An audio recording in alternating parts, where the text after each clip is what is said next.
permanent executive bureaucracy. In the beginning of chapter, we talked about types of executive. Political executives includes prime ministers, president and council of minister, while permanent executives are also known as bureaucracy. To underline the difference between this machinery and military service, it is described as civil service. Bureaucracy consists of trained and skilled officers who work as permanent employees of the government, are assigned the task of assisting the ministers in formulating and implementing policies for the welfare of people. The administrative officer cannot act in violation of the policy adopted by the legislature. It means administrative officers legislature के किसी भी decision को मानने से इनकार नहीं कर सकते. It is the responsibility of minister to retain political control over the administration. The bureaucracy is also expected to be politically neutral. This means that bureaucracy will not take any political position on political policy matters. Politically neutral, it means administrative officer will not work in favor or against of any political party. It is always possible that a party is defeated in election and new government wants to opt for new policy in the place of policies of the previous government. In such a situation, it is the responsibility of administrative machinery to faithfully and efficiently participate in drafting the policy and its implementation. It means कि जब भी नए elections होते हैं, नई सरकार बनती है, तो वो पुरानी सरकार की पॉलिसीज़ को हटाकर अपनी पॉलिसीज़ बनाती है. इसीलिए सिविल सर्वेंट्स की ये ड्यूटी बनती है कि वो हर गवर्नमेंट के लिए पॉलिसीज़ बनाने और उनको इम्प्लीमेंट करने के लिए ऑनेस्टली पार्टिसिपेट करें.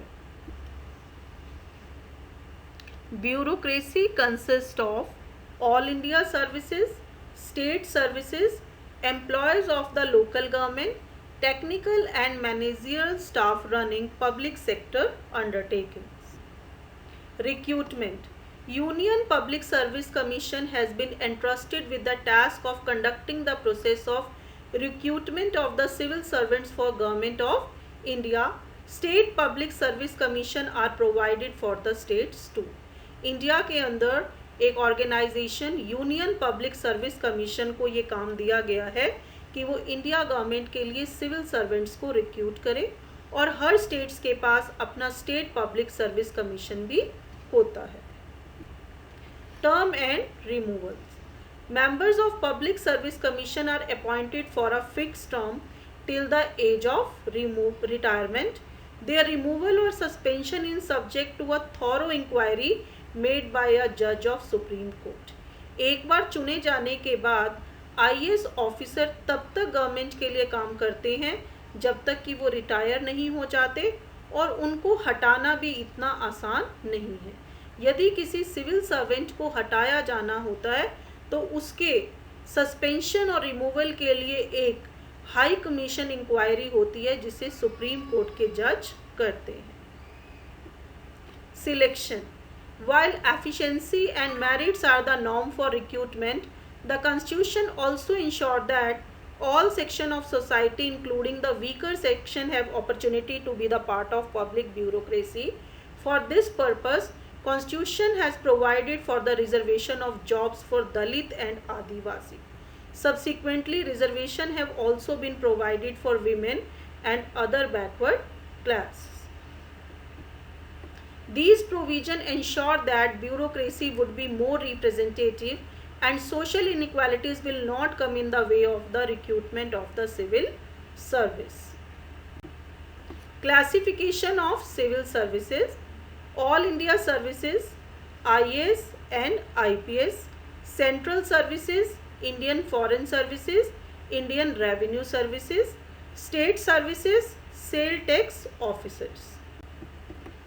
Persons selected by the UPSC for Indian Administrative Services and Indian Police Services constitute the backbone of higher level bureaucracy in the states.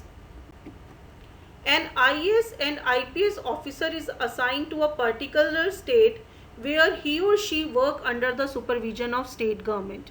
However, the IAS and IPS officer are appointed by the central government.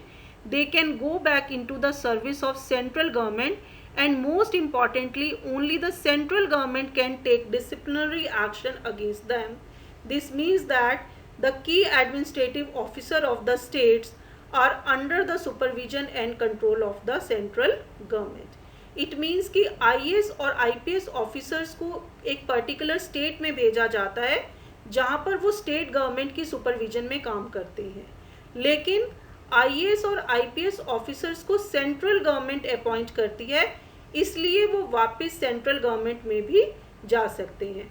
और सबसे important बात ये है कि अगर किसी IAS officer या IPS के अगेंस्ट कोई एक्शन लेना होता है तो वो एक्शन लेने का राइट भी सिर्फ सेंट्रल गवर्नमेंट को ही है.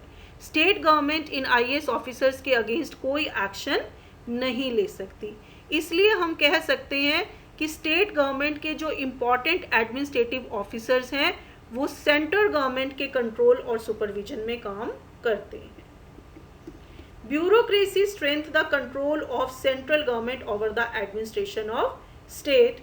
Bureaucracy is an importance through which welfare policies of the government must reach the people. Difficulties faced by bureaucracy.